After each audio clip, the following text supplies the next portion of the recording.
Welcome, everybody. My name is Giuseppe. I'm part of the DevRel team at IoTeX. Today, we have an interesting episode for you. So we're going to have Simone up on stage later on, and we're going to have Nolan and Keith from the SupraOracles team. We thought of doing something interesting about using price feeds into DePIN application in order to show how that can be leveraged, for example, in your own DePIN applications. But in this specific example, we're going to work with our bike sharing applications that we've been working on for the past few months. I'll let Simone handle that part later on. He's going to go into a lot more detail. Just wanted to give a quick intro. First of all, what is IoTeX?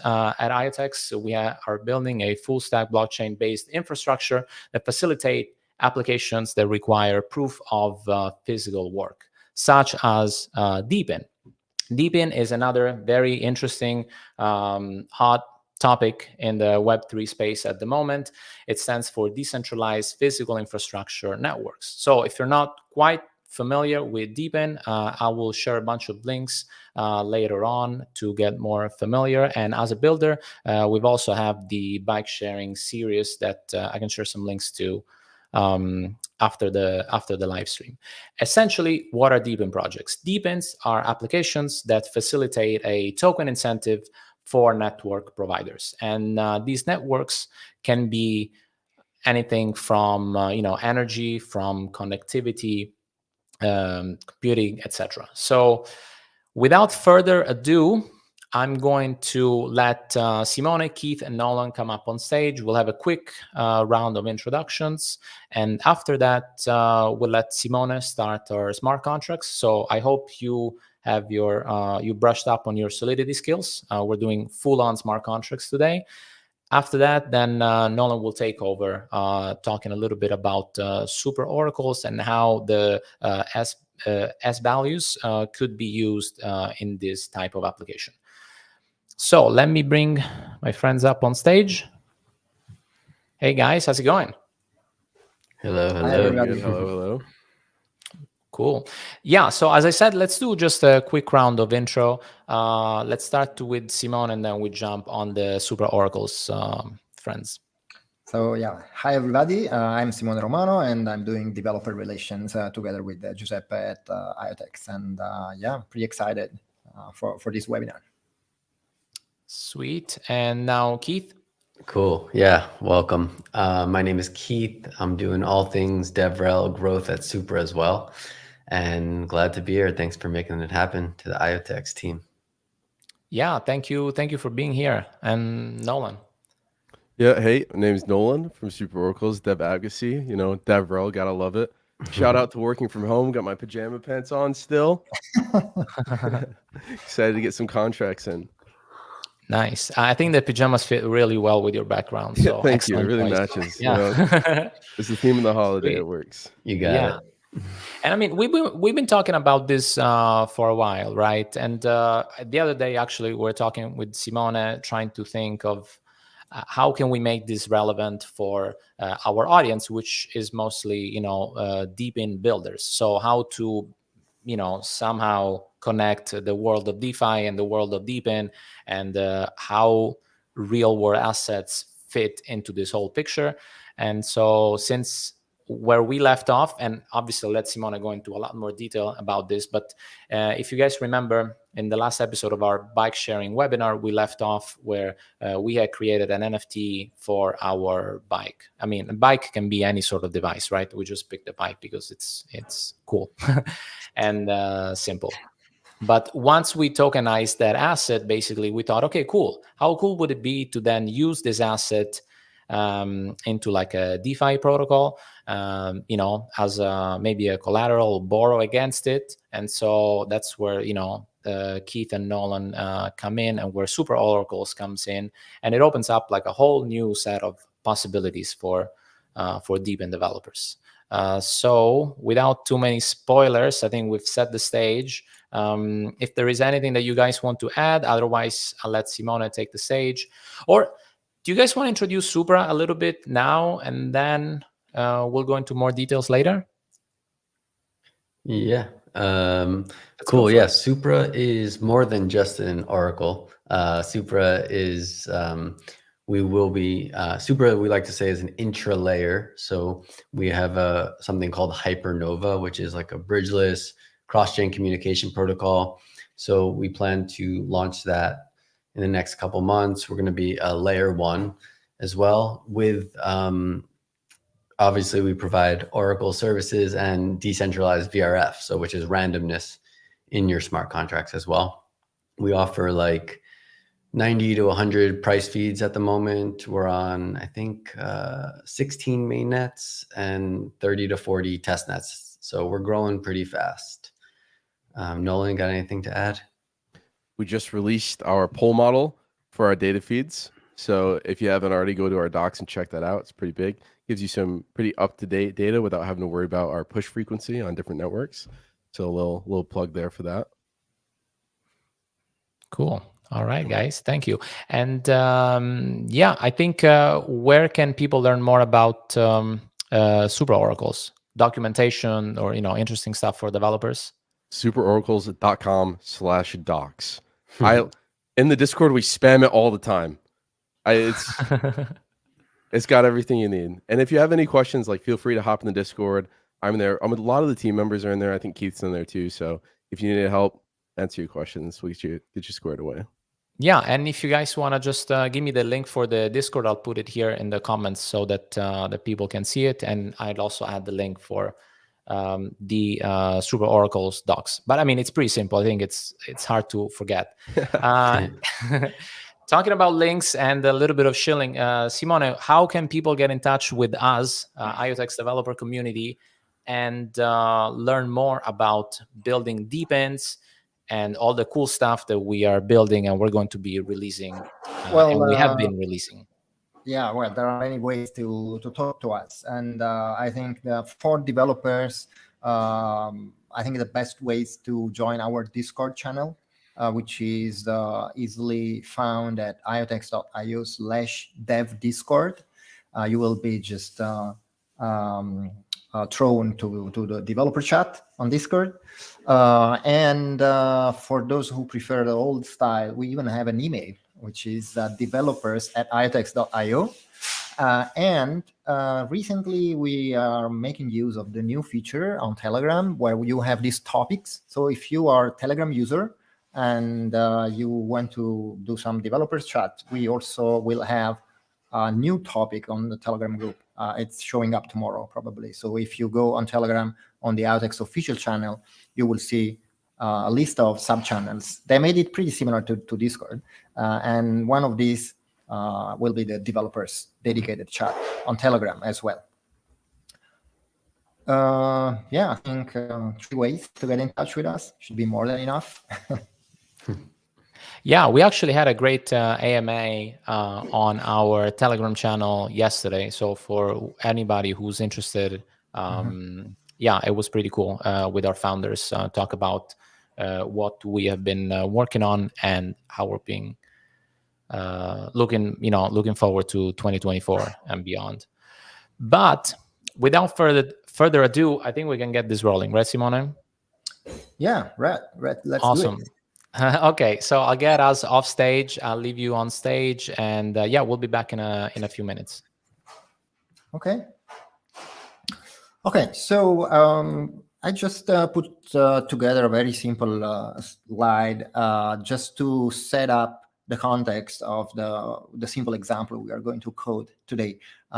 It's a very simple example, very short smart contract, just for the educational purpose of trying the SupraOracle integration with IoTeX, as well as putting this in the context of DePIN applications. So as Giuseppe said, a DePIN application always involves some physical word infrastructure. So you usually have somebody who is the owner of a part of this infrastructure and maintains this infrastructure together with other community users. And for the work of maintaining the physical infrastructure in the physical world, the blockchain will reward any owner of the infrastructure. So take the usual popular example of network connectivity.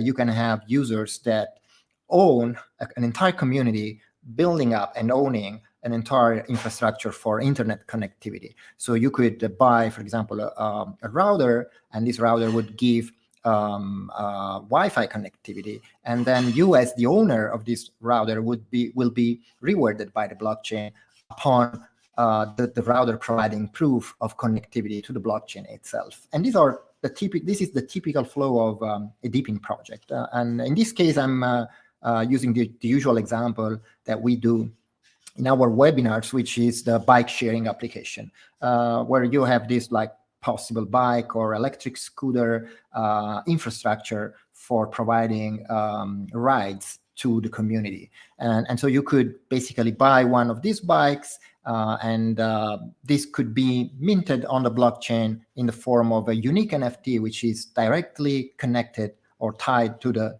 specific device. And then you could be the owner of this bike by just owning the NFT into your wallet on the blockchain. So how can we put together the concept of oracles, of blockchain oracles, of price feeds that are usually like the foundation of any DeFi application, and merge it with the DePIN concept? So DePIN itself as a foundation on DeFi, just you have additional assets that are not only blockchain assets anymore, but could be also physical assets, which in this case we are representing as NFTs. So the idea here is that you can have a typical DeFi application. So we picking the borrowing and lending example for DeFi. But instead of just depositing like a blockchain asset that is just a financial asset on the blockchain as a collateral, we imagine a future where you can actually prove your income in the real world with the blockchain asset, so with a real world asset, and use this asset as a collateral into a DeFi application. In this case, for example, to borrow some USDT into a smart contract by depositing an NFT. And how this could work, right, in the real world, in a real application. So what we are doing is creating a simple smart contract. And this smart contract fits into this DePIN project, where we have, as I said, we have the NFT contract, which represents all devices of the DePIN project. Then we have some owners of these devices that have a wallet on the blockchain, and this wallet will like have a balance in terms of this NFT if they own a bike. And then during the everyday run of this DePIN application, these bikes will do some rides in the real world, and they will communicate data, trusted data, to the IoTeX blockchain, which eventually will be converted into verifiable proofs, in this case of completed rides. And these proofs go into the bike sharing DePIN project, DePIN smart contract, which will take care of managing the payments and eventually the rewards to the owners of the bikes in the physical world for basically maintaining this bike sharing infrastructure. So our lending contract is going to work in this simple way. First, the owner of a bike wants to prove the lending contract that they own a bike in this DePIN project, and that this bike is providing them an income, a specific income. So they would deposit this NFT into the lending contract, and this lending contract at this point would want to interact with the bike sharing contract, which for sure knows how much this owner is making with this specific NFT, which means with this specific bike into the DePIN project. This can be like any metric, right?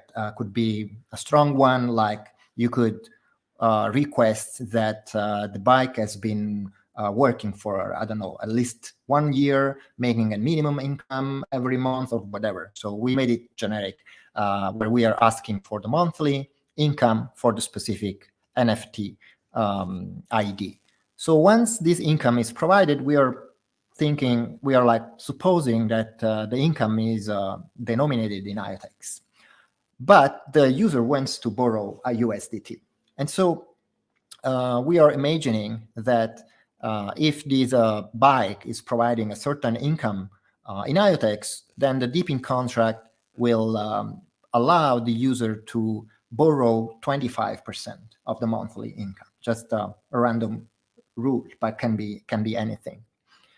So once the IoTeX income estimation has been obtained, the lending project will need to convert this income into USDT, and that's where the SupraOracle price feed comes into play. So it will use the SupraOracle infrastructure to get the current rate of IoTeX against USDT, and using this rate will calculate the maximum amount of USDT that the bike owner can borrow. And then at that point, the bike owner is allowed to borrow, and they will be able to borrow that maximum amount or less. So that's mostly the context of this example. We are just going to create this very simple borrowing and lending contract. So, all right. So yeah, let's start writing some code. So first, we are going to interact with the bike sharing contract. Of course, I'm not going to create a bike sharing contract, but we are probably going to build this one in the future episodes of our bike sharing series of webinars. So in this case, I'm going just to imagine that I have just an interface, bike sharing contract.sol. And this one will just implement a very simple interface for what we need from the bike sharing contract. So pragma solidity, let's say, yeah, this one. And our interface is going to be pretty simple. We call it bike sharing contract, and it's going to just provide a very simple function that provides the monthly income in IoTeX for a given bike NFT. So we call it function get monthly income. Yeah, looks good to me for a specific bike NFT. So this is our interface for the bike sharing contract.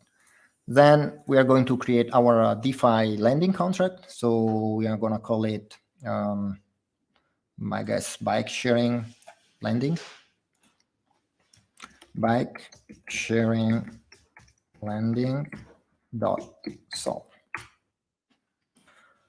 So we're going to implement this one. First, let's set up some very basic initial part. So first, as I said, we are going to interact with an NFT, right? The bike owner can deposit the NFT, the bike NFT. So definitely we are going to import the Open Zeppelin, ERC721. We are also going to send USDT on the IoTeX blockchain to the bike owner. So we need the Open Zeppelin, and yeah, let me copy paste this one. It's long.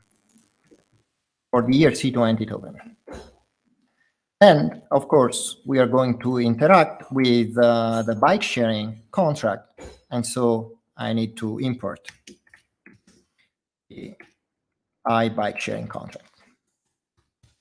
Cool. So let's start our contract. We call it bike sharing lending. And let's do some setup, right? We want to, as I said, we are going to interact with the bike NFT contract, with the USDT contract. So we need to store these contracts somewhere. So we have ERC721 public, we call it bike NFT. Next, we want to store the USDT token contract, ERC20 public, and we call it USDT token. And of course, we are going to store the bike sharing contract into these other variables. Bike sharing contract, right, this one. Great. Now we are going to, we need to, like when the user deposits the NFT into the lending contract, we want to store this information. So we are going to store the owner of the NFT upon deposit. So yeah, we have a mapping from the actual NFT ID to the address of the owner, and we call it NFT collateral owner. And then we need to store debt balance when the user when they borrow, right? How much did they actually borrow? And this is going to be a mapping from the user account to the amount of USDT that they borrowed. We call it debt balance. Great. We can start with the constructor, where we basically are just going to initialize these contract addresses. Constructor, let's say address bike NFT address, that's right. And then address USDT token address, and the last one is bike sharing contract address. And of course, we are going to initialize our contract state. This one looks good to me, right and right. And this is our constructor. Okay, so the first function we are going to implement is giving users the ability to deposit their bike NFT into the contract as a collateral. So we do a function deposit NFT, and it's yes, and 256 NFT ID. It's external, and basically it's just transferring the NFT from the sender to this contract. That's correct. So we use the NFT smart contract to transfer from the sender to this contract and the specific NFT ID that they want to deposit. And we are going to store this information in our contract. So we are storing that this specific NFT that has just been deposited is owned by the sender. And then the second obvious function is the ability to borrow USDT. So we have a function, we call it borrow USDT, and we want to borrow against a specific NFT that we deposited a certain amount of USDT, of course. This is external. So first, so first, check if the sender is the owner of the NFT. This is correct. let's go through the code directly. It seems like it's all right. So we check that the sender who is attempting to borrow has actually deposited this NFT into the lending contract. If not, it's going to revert. Second, this one I think is not right. So second, we went to, that's where basically we verify that they deposited the NFT, but now before we allow them to borrow, we want to check against the bike sharing DePIN project, how much this NFT is worth, right? So based on some whatever metric. So that's where we want to query the bike sharing contract for the monthly income of the bike. And so basically we do uint 256 income IoTeX equals the bike sharing contract dot get monthly income for this specific NFT. And this one, yeah, it's what our NFT, what the bike is worth, right? At this point, we want to use the SupraOracle to fetch the current rate of IoTeX USDT to basically convert everything into USD. And so we do uint 256 and convert the income into USD equals income IoTeX by, let's call this function get current IoTeX price. And this one will be later implemented by our friends from SupraOracle to show us how to actually integrate the SupraOracle to get this price. We're going, because IoTeX is provided in way, we are going to divide by 10 to the 218. And finally, we want to define the max borrow. So we say that we allow the user to borrow up to 95% of the bike income, right? So you int 256 max borrow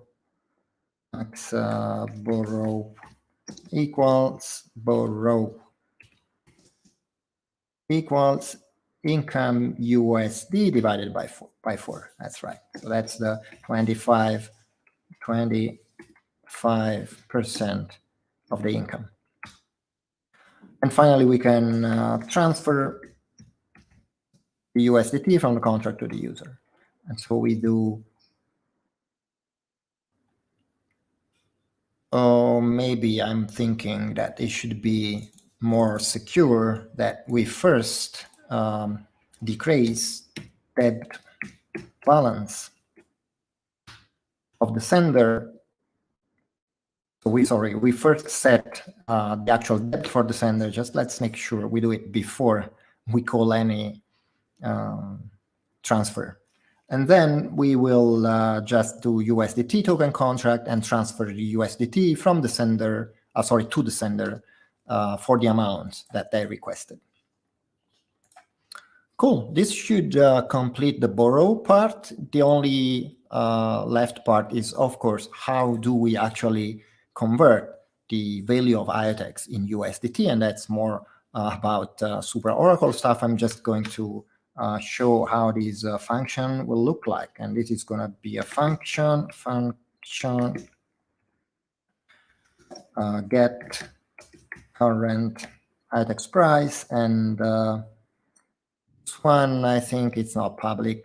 This one should be internal view and returns uint 256. And this one, right, this should be, I think, everything. Yeah, of course, this contract is going to have many more functions, right? You probably have you have repay loan, you have add liquidity, and of course you have withdraw NFT and so on and so forth. Yeah, I guess I'm going to stop here and let maybe Nolan to take over. Yeah, we'll have Nolan come up on stage. Let me just bring him up here. All right. Nolan, you ready to rock? Yeah, I'm just getting it set up real quick. Give me just like Sure. 32 seconds. Yeah, take your time, no problem. I also put a comment there for anybody who's watching. In case you have any questions, if something is not clear, feel free to ask. Maybe we'll do like a little Q&A after this, after Nolan completes the contract. So yeah, just feel free to share. Actually, I can even just copy paste my code from Nolan in private chat, so you can, if you want to start exactly from where I left. Sure, let's do that. Okay, sweet. Oh, it's short. I'm gonna send it on Telegram. Okay. Okay, so we'll get this sorted out in just a sec. That's the beauty of live stream. Thank Nice. Okay, I see it. you. I got it.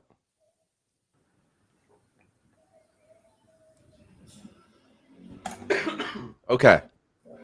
Ready to go? So, yeah, let me just go share here. Awesome. And by the way, just dropping in there, since we're talking about the bike sharing example and the first previous episodes that we've been working on, we actually do have episode 3 coming up next week. So for anybody who's interested, just stay tuned. Maybe visit our IoTeX Dev X channel, and we'll be sharing more and more updates. But I think Nolan, you're ready to go, right? Yep, I hit live. I think it worked.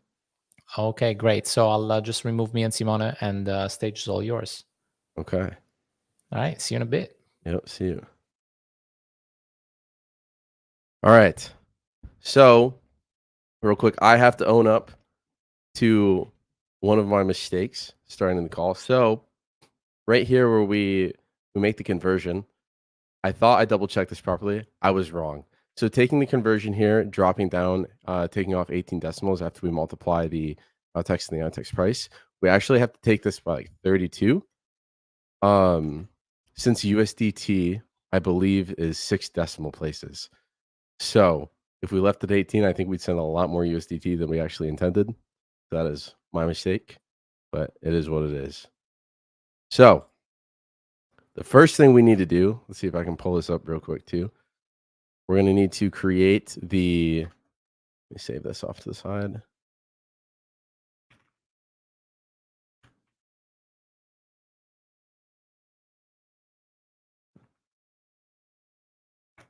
Okay. So we need to create our Supra S value feed interface. So if you guys check out the SupraOracles docs, you'll kind of get a more in-depth description of everything here. But really, it seems like a lot. Excuse me, I still have a cough. But it's not. So there's like two main Nolan, things. sorry to interrupt you. Just quickly, can you zoom in a bunch, because it's hard to see maybe for people following. Yeah, thank you. Good. That's yeah, it works for me. Thank you. All right. Yeah, of course. So the two big things we want to look at here is our two structs. So we have data without HCC, data with HCC. So we introduced HCC not too long ago. It was with one of the recent versions of Dora. It's historic consistency checks, or historical consistency checks. And what that does is it's kind of like a circuit breaker.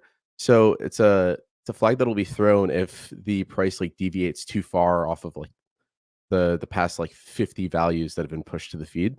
For this guide, we'll just go ahead. We won't use that. We're just going to use the data without HCC. So we'll be using the get s value function from the interface. So let's go ahead and start by importing that.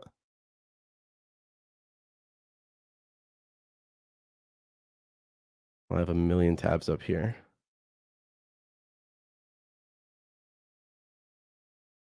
Okay. And I have some handy dandy comments. So while we're getting our S value feed set up, there's going to be a few different things we need. We'll start by setting up the interface variable. And then within the constructor, we actually need to pass the contract address of the S value feed to store within the variable. And that's how we'll actually use the interface to call and get the data off the feed. And then we need the pair index for IoTeX USDT pair.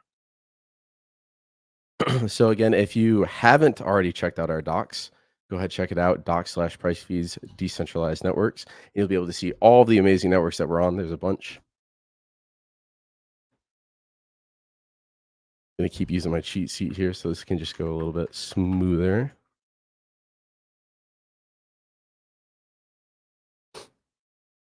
We'll add some comments too, keep it nice.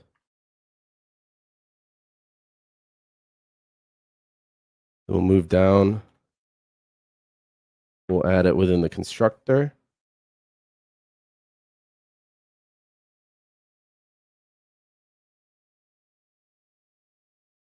And then let's see, S value feed by Supra S value feed.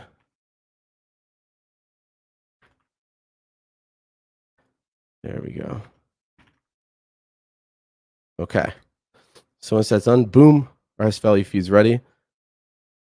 And we really only have like 2 more lines of code to go. So within our get current IoTeX price function, we need to set up the, let's see if I can remember it off the top of my head, get data without HCC. So iSupra S value feed dot data without HCC. We'll just call it data. And then we will call the get S value function from our S value feed. And what was the pair index again? 134. And boom, just like that, this is what we have. With that, literally like 4 lines of code, we've gotten the recent round data, the decimal places of the pair, time, and the price data. And with one final return, beautiful. We have now returned the IoTeX price data back to our borrow USDT function. And we corrected the decimal places, so we won't send all of our USDT to the users. So now if we did end up using the historical consistency check, we would actually get another value here. I believe it's UN256 as well. I think it's like, let's check the actual name of it. I think it's like history or history consistent. Yeah. So we could add just like a require line here, like require history consistent. I think it's 1. I'll double check real quick just to make sure. And then if it wasn't 1, or like if the data wasn't historically consistent, you could just opt out or just revert the function.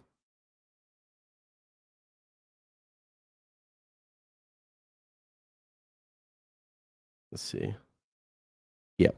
So if history consistent returns 0, it is not consistent, returns 1, we're good. So require history consistent 1. Boom, good to go. Yeah, it's really simple. So we did, like I said earlier, we released our poll version. There is a few more lines of code compared to push, but I think it's worth it. So sorry, I'm getting a bunch of messages on Slack. I have to just close it. It's dinging off my ear. So go ahead, check out our docs, compare push, compare poll, see what you need for your use case. And if you have any problems, if you have any questions, go ahead and reach out to us and we'll get you squared away. But yeah, that's about it, guys. Like it's literally like 4 or 5 lines of code.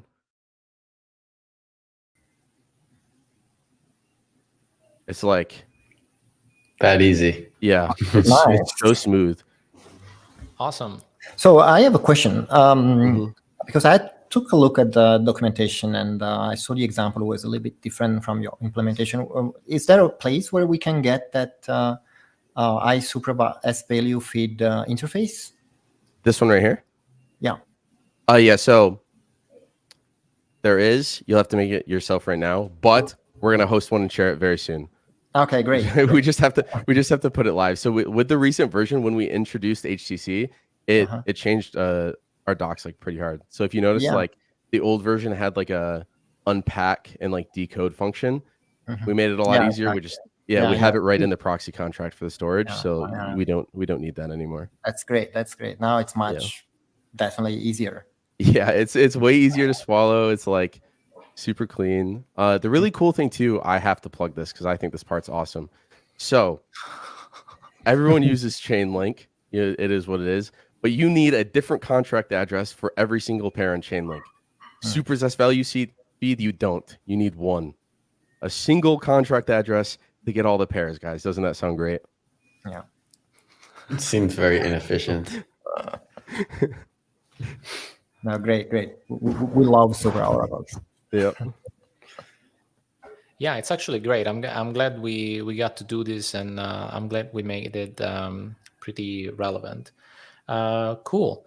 So I don't see any question coming up from our audience, but I think we'll be maybe sharing this smart contract after the live stream, right? So that maybe whoever was following up, they can see the final contract on GitHub. I think Nolan, it's hosted on yours, right? Yep. Cool. Okay. I mean, later on we can just add it in the comments, and so people can check it out. Or if you want to share it now, feel free.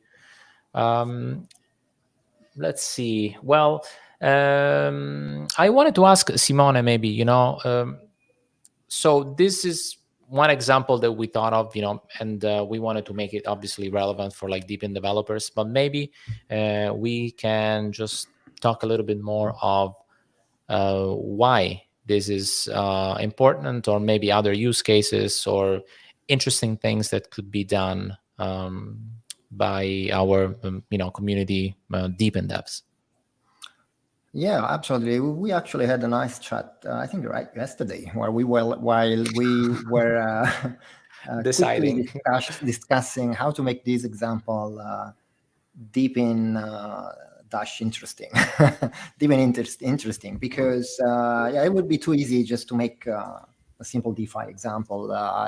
We thought that it was worth to it was worth to put DePIN on the table, because that's what we want to IoTeX to be used for. And I think many people still have not realized what is actually possible with DePIN and why it matter. I've heard. I mean, there is so much discussion. DePIN interesting.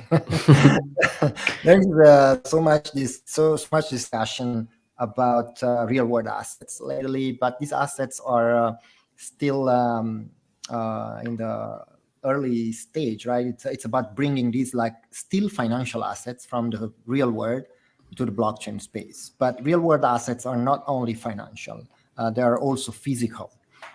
Which basically allows the creation of all these DePIN projects, which are the foundation for this community-owned infrastructure. We see some very popular examples like Helium or even Demo and similar ones. And these types of applications, all of them deal with real-world assets that are physical and that make up these infrastructures. And this is kind of an obvious way in the future for a blockchain to extend into the physical world and allow everyday people to mine physical assets instead of having to learn about blockchain and how to mine a blockchain or stake or stuff like that. I could just buy a router, buy a bike, put it on the street, and start earning money.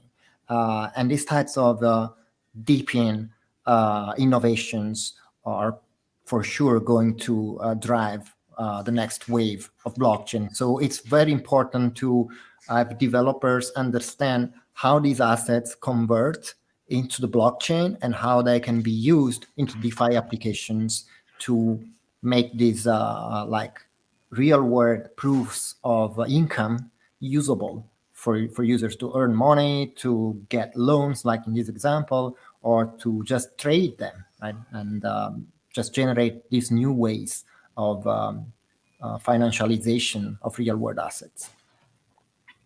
Yeah, I was just gonna say, I mean, trading, it just becomes super simple in this case. I mean, going back to our bike sharing example, and we touched upon it when we did the last episode. But imagine if you can be, I don't know, somewhere in the US, whilst maybe somewhere in I don't know, Thailand, somebody has a fleet of bikes that you can just purchase because they're NFTs, and all of a sudden that becomes part of your income.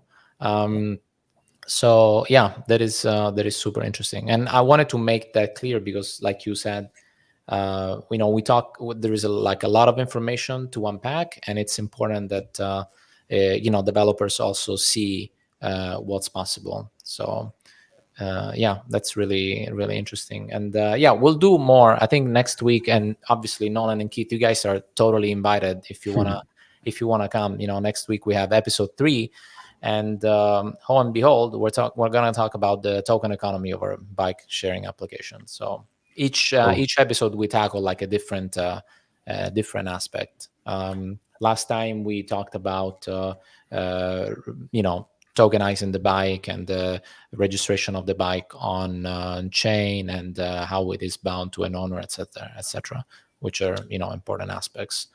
Yeah, maybe next week we can spend some time into implementing some parts of this bike sharing contract, so that we put everything together. And what I'm really excited about is the upcoming developments that we are doing on the zero knowledge part of IoTeX, where IoTeX will be able to actually provide an easy way for these devices to just contribute their data to the chain and convert this data into zero knowledge proofs that then can actually scale all this DePIN, like volume and processing, and just send the compacted zero knowledge proof of physical work into the smart contract, in this case, into the bike sharing smart contract, to have a single compact small proof that a ride has happened. It was completed fine. What's the data about this ride? It's trusted because the device data is trusted, because the zero knowledge proof is trusted. And then the bike sharing contract can reliably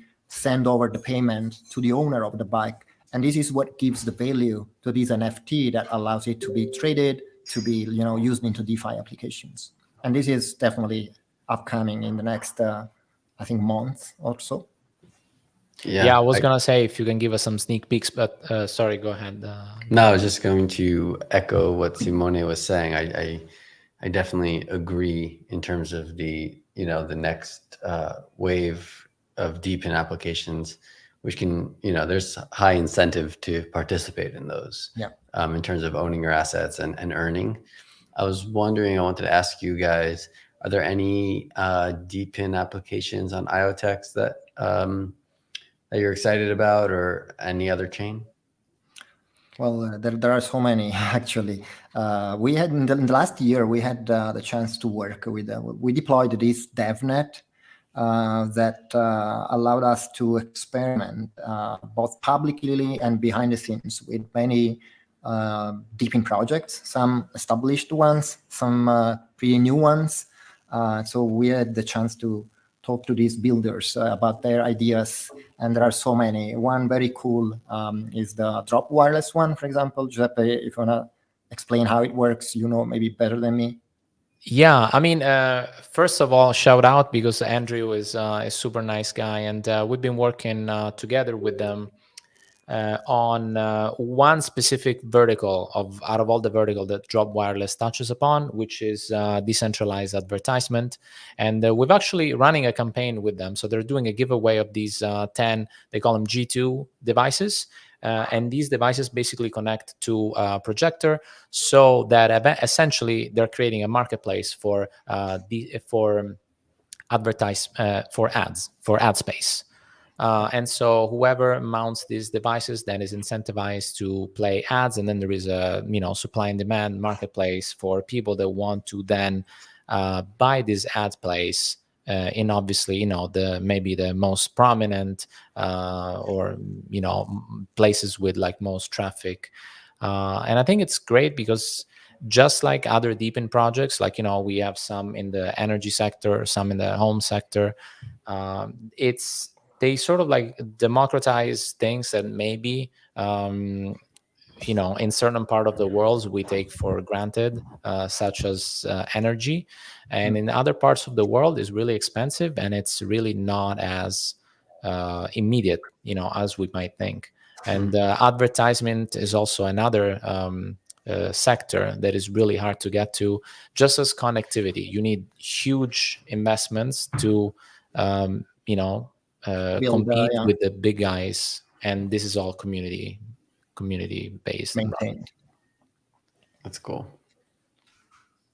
Yeah, we have Drop Wireless, we have the EnviroBlock guys, we have the metering protocol. We have so many interesting ones that, we work together with. Some are coming from our own grants program, and some, we just build a relationship with and help them succeed.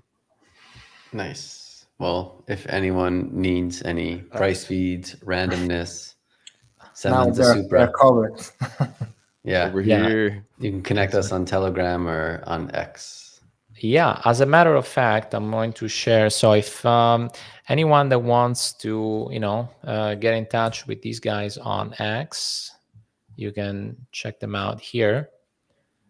And if you want to get in touch with us, because we always post, new updates, new tips on how to build your DePINs with the IoTeX stack, etc., just feel free to follow IoTeX Dev, which is just a developer-focused account. Then the IoTeX_IO is the main account, but this is just specifically for our dev community.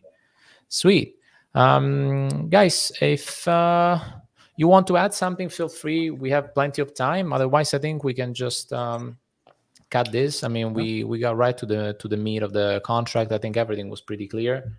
But yeah, what do you guys think? Yeah, I think we are fine. Yeah, we had some coding. Let's give people some time to elaborate. Yeah, to digest. Digest, yeah. Yeah, sounds great. And Nolan and Keith, thanks for being here today. I mean, I hope we do something more in the future. I think it was really fun. So Yeah, we'll get you on our Super Sessions podcast. Oh, Great. yeah, would love to. Yeah. And we can do our pole model next time. And VRF. Okay.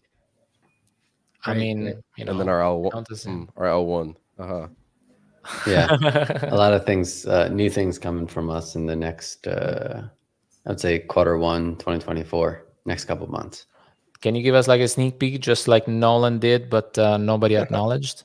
Well, we'll have our TGE. I think we could Yeah. say that much, right, Nolan? I don't Yeah. know. Projecting at Q1. Maybe we got a little rebrand coming. Okay, nice. Yeah. Cool. Stay Lots tuned. of For the stuff brave, coming. for the We're brave who cooking. listened Yeah. until now, they also get the sneak peek. Nice.